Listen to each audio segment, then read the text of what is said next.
Leto je vreme putovanja, novih automobila, velikih kilometara i još većih doživljaja. Tokom prethodnih meseci testirali smo automobile na asfaltu i pesku, plovili Jadranom, vozili kroz Saudijsku Arabiju i stigli gotovo do Sahare. U današnjoj emisiji ekipa Vrelih guma pravi polugodišnji presek. Počinjemo automobilom koji godinama ne pokušava da bude najluksuzniji, najbrži ili najskuplji. Njegov adut je nešto mnogo važnije – ravnoteža. Suzuki Vitara ostaje jedan od retkih modela koji uspešno spaja razumnu cenu, proverenu mehaniku, bogatu opremu i tradiciju dugu više od 3 decenije. U vremenu kada automobili postaju sve komplikovaniji i skuplji, Vitara pokazuje da jednostavnost i dalje ima veliku vrednost. Da li je upravo to razlog zbog kojeg je toliko tražena? Ovo je redizajnirana linija Suzuki Vitare 2025. godine. Spolje gledajući, nema tu nekih velikih noviteta. Suzuki je kod Vitare malo sredio stil sa novim dizajnom rešetke hladnjaka, sa horizontalnom hromiranom trakom, novim dizajnom prednjeg branika i novim krovnim spojlerom. U sve te promene možemo dodati da je Suzuki Vitara sada jedan veliki, ali vrlo elegantan automobil, a same njegove proporcije koje se ogledaju u dužini od gotovo 4,20 m sa 2,5 metra međuosojinskog rastojanja odaju javnu tajnu o velikoj količini unutrašnjeg prostora. Imamo dovoljno prostora za ramena, dovoljno prostora za telo. Automobil je, ako prosto rečeno, iznutra vazdušast, dakle imamo potpuni pregled, ima mnogo staklenih površina i vozača i ostali putnici imaju odličan pregled ne samo na put, već evo, kad imamo prilike i na ovu divnu prirodu koja nas okružuje. Apsolutno, što se tiče komfora, Suzuki Vitara je automobil koji je položio i mogu slobodno da kažem da je u ovoj kategoriji jedan od automobila koji nudi najviše. 1,4 litarski turbo benzinac je do nekog režima od 3,5 do 4000 obrtaja isto veoma tih. On raspolaže sa 110 konjskih snaga i njemu još doprinosi mali elektromotor od 16,5 konjskih snaga koji je u tom paketu lakog hibrida, što znači da sve zajedno imamo negde oko 125-126 konjskih snaga, što je za ovu 1200 do 1300 kg tešku karoseriju sasvim dovoljno za nekako, ajde da kažem, prosečne performanse. Obrtni moment od 235 Nm bi mogao biti nešto viši kada govorimo pre svega o off-road pretenzijama ovog automobila, jer Suzuki Vitara je, pa je mogu da kažem, uz Dacia Duster i još poneki model, jedan od retkih SUV modela koji nisu previše skupi, a koji su nekako namenjeni i za vožnju po gradu i za vožnju na autoputevima, ali isto tako i za dobru terensku snalažljivost. Odstojanje od tla od 18 cm je sasvim dovoljno za ozbiljne ambicije. I ono što je jako važno, da ispod 30.000 € možemo dobiti Vitaru sa automatskim menjačem i sa pogonom na sva 4 točka, što je stvarno u odnosu na sve što pruža ovaj model vrlo prihvatljivo. Do stotke stiže za neki 9,3 sekunde, maksimalna brzina je 195 km/h, dakle praktično negde u proseku klase. Dinamika vožnje nije loša, ukoliko se radi malo više na menjaču, bar kad je u pitanju manuelni model, očekuje se od vozača da bude malo vredniji, da bi se iz motora izvuklo što više snage i nekako kompenzovao taj relativno mali obrtni moment. Ono što je još jako bitno reći, to je da je upravljivost solidna, nije onako da kažem za čistu peticu, međutim, u odnosu na kategoriju kojoj pripada, zaista dobro vladam upravljačem, dobro sluša i na neki način, kao što sam već rekao, pravo je zadovoljstvo voziti ovaj automobil ukoliko nismo previše agresivni. U tom smislu i potrošnja koja je negde ispod 7 litara na 100 pređenih kilometara, u gradu troši oko 6 litara, tu naročito pomaže ovaj laki hibridni električni sistem, zato što štedimo najviše goriva. Međutim, ako izađemo na otvoreni put u malo agresivniju vožnju, ta potrošnja će preći 7 litara, ali neće premašiti 8 litara, što je takođe jako pohvalno. Sve u svemu, Suzuki Vitara nove generacije položili što se tiče stila i što se tiče vozačkog osjećaja i što se tiče jednostavnosti interijera i naročito što se tiče komfora. Električna vozila više nisu egzotika. Novi proizvođači ubrzano osvajaju evropsko tržište, a među njima posebno se izdvaja kineski Chang'an. Model Deepal S05 pokazuje koliko su se stvari promenile. Moderan dizajn, Bogata tehnologija, ozbiljne performanse i kvalitet koji je do pre nekoliko godina bio rezervisan za mnogo skuplje automobile. Da li je ovo jedan od modela koji će promeniti odnos kupaca prema kineskim automobilima? Krenimo od dimenzija. Dugačak je 4,6 metara, ima međuosovinsko rastojanje od 2,88 metara, što sugeriše se nalazimo u jednom vrlo prostranom kupe SUV hatchback modelu, evo tako da ga nazovem, a on još dodatno nosi i oznaku ne samo ono S05, nego i AVD Max. Dobro znamo da je oznaka AVD oznaka za pogon na sva 4 točka, a Max, verovatno da je u njemu maksimalna baterija. Što se te baterije tiče, mogla bi biti i maksimalnija. Ona na raspolaganju nudi 68,8 kWh električne energije, koji pokreće dva elektromotora. Na zadnjoj osovini je elektromotor od 200 kW, na prednjoj osovini je elektromotor od 120 kW, sve ukupno 320 kW ili u našim ciframa oko 430 konjskih snaga. I ono što bi moglo biti još značajnije, to je obrtni moment ova dva električna motora, koji je sve ukupno iznad 500 Nm. Zaista fascinantan podatak koji obećava ne samo ubrzanje, već i odličnu ekonomičnost. Ono što je za Chang'an specifično, to je da je njegov pretežni pogon na zadnjoj osovini, tih 200 kW, a da prednja osovina uskače u pomoć samo prilikom naglih ubrzanja, prilikom vožnje u sportskom modu i ono što je jako važno naglasiti, da sam kompjuter automobila reguliše učešće prednje osovine u vožnji u zavisnosti od stanja podloge. Ukoliko imamo klizavu podlogu, sneg ili sve ono gde je potrebna malo jača trakcija, ta prednja osovina će se mnogo češće priključivati pogonu automobila nego kada je to suvo i recimo kao danas kada se vozimo po suvom, toplom asfaltu. Ova silna snaga koja je na raspolaganju vozaču u Chang'anu S05 rezultira i ubrzanjem do stotke ono negde oko 6 sekundi. Automobil startuje stvarno kao metak.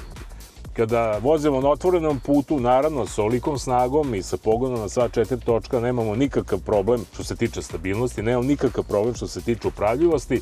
I ono što je jako važno naglasiti, to je da je ovaj automobil izuzetno stabilan. Baterije mu se nalaze u podu, dakle težište je pomereno prema dole, ima odlično ogibljenje i mogu da vam kažem slobodno da je ovo ogibljenje jedno od najboljih koje sam vozio u poslednje vreme u automobilskoj industriji. Sve je to u međuvremenu vrlo uglađeno, tiho, rekao sam udobno.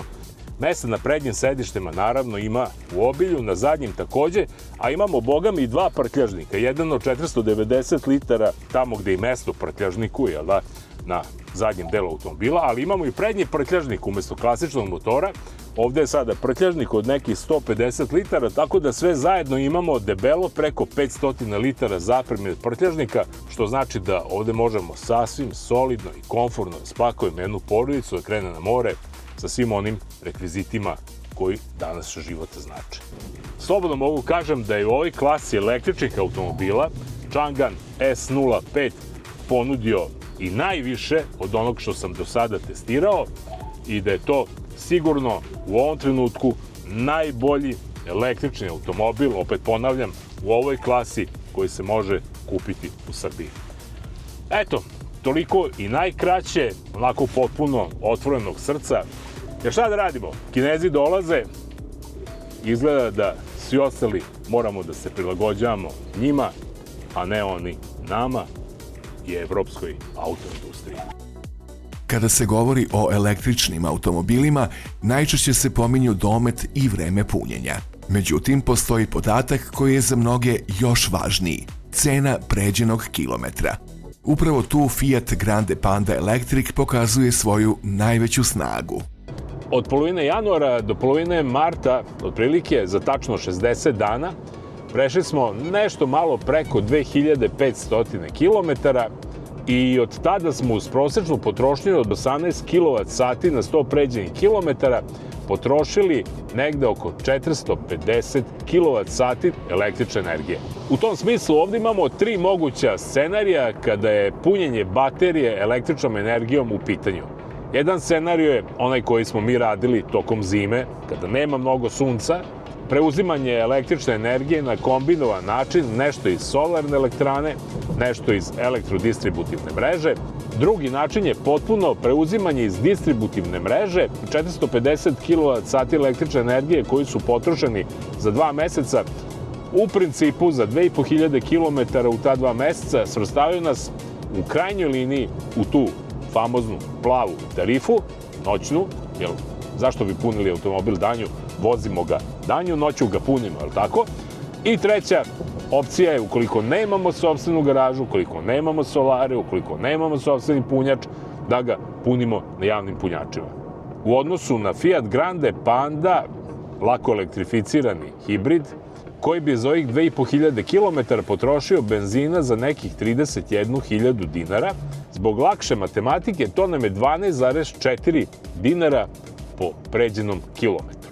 U kombinaciji koju smo mi imali sa našim solarima, koji zimi, rekao sam, ne rade Bog zna kako, mi smo od njih dobili otprilike trećinu električne energije, nekih 150 kWh. 300 kWh smo preuzeli iz distributivne mreže. U ovoj kombinaciji solara i plave zone u noćnoj tarifi za 2500 km platili smo 2600 dinara račun za električnu energiju, otprilike negde da nam bude lakša računica 1 dinar po pređenom kilometru. Sa druge strane, za one koji nemaju solarnu pomoć, ali imaju mogućnost da pune Fiat Grande Pandu u svojoj garaži, po noćnoj tarifi, opet ponavljam, u plavoj zoni, za ovih 2500 km platili smo račun za električnu energiju tačno 4000 dinara, odnosno 1,6 dinara po pređenom kilometru ili 1,37 eura na 100 pređenih kilometara. I treći scenario, pre nego što vas zaboli glava, je da nemamo ni svoju garažu, ni solarne punjače, već samo da se snabdevamo električnom energijom na javnim punjačima. Ta električna energija bi nas koštala za ovih 2500 km negde oko 22.500 dinara ukoliko plaćamo kilovat-sat nekih 50 dinara sa PDV-om. Evo, to je u praksi elektrifikacija u Srbiji sa modelom koji je naših ruku delo i zato treba dobro razmisliti pre kupovine, a mi smo vam izračunali za koje vreme i kako električni automobil može da bude savršeno isplativ. Nastavljamo sa našim testom, ulazimo u letnju zonu proizvodnje električne energije, u letnju zonu snižene potrošnje električne energije samog automobila. Ta matematika će biti, siguran sam, drastično još bolja za električnu varijantu naših ruku dela.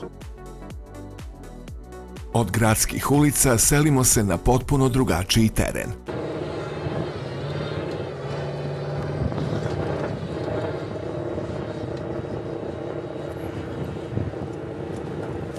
Kako ide? Kako ide? Brzo kaži.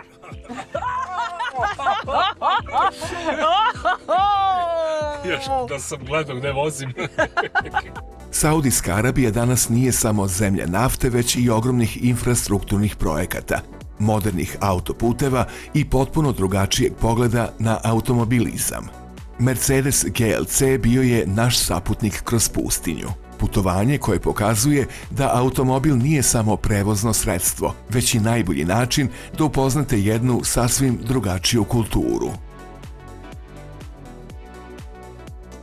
Za ovu našu uslovno rečenu avanturu odabrali smo Mercedes GLC kupe, onakav kakav je u Saudijskoj Arabiji moguće odabrati, a to je sa benzinskim dvolitarskim agregatom. GLC nije Dakar auto, ali jeste auto za Dakar. Što bi rekli, ne vozimo etape, ali pratimo najzahtevniji reli na svetu, nekako, da kažem, sporednim putevima Saudijske Arabije. U Saudijskoj Arabiji se vozi brzo, često van asfalta, vrlo često, iako su im odlični putevi. A ovaj GLC, iako nije ekstremni off-road, ide tamo gde većina SUV automobila ne bi smela. I da, ovde je sasvim normalno da jedan luksuzni auto završi u pesku. I to je ono što je zapravo duh naše današnje reportaže. Ono zbog čega je meni bitan GLC ovakav kakav jeste, zato što možemo da odemo u pesak, možda se vozimo i po kamenitim predelima, ali isto tako imamo slobodu da se vrlo brzo krećemo i autoputevima i magistralnim putevima. Dakle, mogu kažem da je ovo devojka za sve uslove koji nisu baš jako ekstremni. Ovaj auto nema reduktor, ali jeste firmatik. Ono što nas zanima tokom ovih par hiljada kilometara vožnje je kako se jedan ovako uslovno rečeno salonski auto, zapravo luksuzni gradski SUV, kreće po pesku. Da li on to može? Mogu da kažem da su tu nemački inženjeri uradili pravo za mene, jel da? Vazdušno vešanje, udobna sedišta, prijatna klimatizacija. Sve je tu nekako onako podešeno za jednog Dakar amatera, jel da ne dajemo sebi prevelik značaj. Ono što gledaoci ne vide, koji prate Dakar, a to je da čitav kamp od 3000 ljudi se seli od stage-a do stage-a. To zapravo znači šta? Da se skoro svaki dan prevaljuje više od 500-600 km. To nije lak tempo i zato nam je potreban udoban auto. U onom nekom tehničkom smislu Mercedes je kao Mercedes, ne samo što je udoban, već i pruža dobru dinamiku vožnje na otvorenom putu, na autoputevima smo imali stvarno odličan tempo, uz relativno i skromnu potrošnju od nekih 9 litara benzina na 100 pređenih kilometara, što recimo za ove saudijsko-arabijske uslove i nije neka potrošnja, jel da? A i cena goriva je u principu za naše pojmove simbolična, negde oko 50 centi, euro centi košta litar.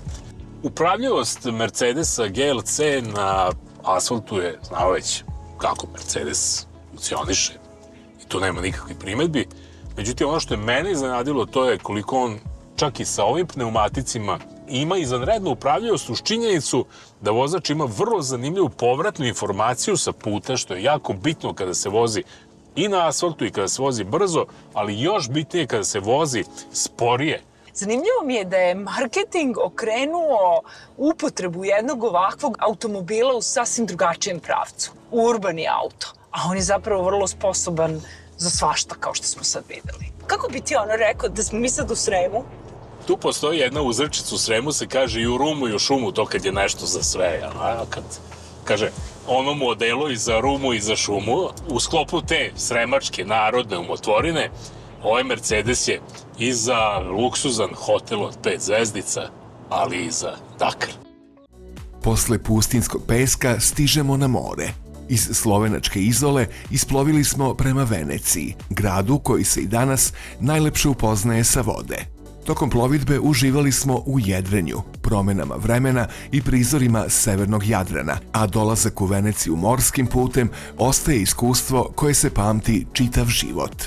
Jutros rano isplovili smo iz Izole. Kurs nam je negde oko 265, što znači pravac Venecija. Da li znate šta radi posada kada je bonaca? Pije rum. Ne, izmišlja. A na Pegasus 50 imamo jedan od odličnih gedžeta koji mi se sviđa, a to je espresso aparat. U brodu postoje velike litijum-ionske baterije koje preko invertera nam daju 220 volti. A zašto nam je to važno? Pa evo ovako, zbog sitnih užitaka kao što je espresso tokom plovidbe. Voda za ovu kafu uzima se sa Brodske slavine. Ovaj Pegasus 50 opremljen je sa 2 filtera. Kada se brod puni vodom sa doka u brodski rezervoar, on prolazi kroz prvi filter. Drugi filter je negde pre ove slavine. Tako da je još jedna zanimljivost, na ovom brodu je potpuno komfortno da pijete vodu iz slavine. Možete li to kod kuće? Pegasus 50 opremljen je i watermakerom. On je u stanju da od morske vode slane pretvori u pitku vodu i to kapacitetom od 50 litara na sat, što je vrlo, vrlo važno u momentima kada prelazite, na primjer, okean. U ovom izveštaju trenutnom iz kuhinje, ono što nam je jako važno je da je brod opremljen i hidrogeneratorom. On je u stanju da proizvede struje sasvim dovoljno da opskrbi instrumente, ali i neke gedžete neophodne po kuhinji. Frižideri. Kada se dugo plovi, cela posada može da se nađe na ovom mestu. A ovo mesto ima 2 frižidera, evo ga jedan, vidim i sendviče neke, evo ga drugi, ima Tu ti je slanina, kulen, čekaj da vidimo ovako. Slanina, kulen, nemoj bez toga. Kajmak. Kajmaka ima, dobro, okej. Jel ima da se on zaključa? Budući da ja imam iskustvo sa ovim nautičarima na brodu, a ima nas više od jednog. Ima ovde i 4. frižider, za koji oni ne znaju. Dakle.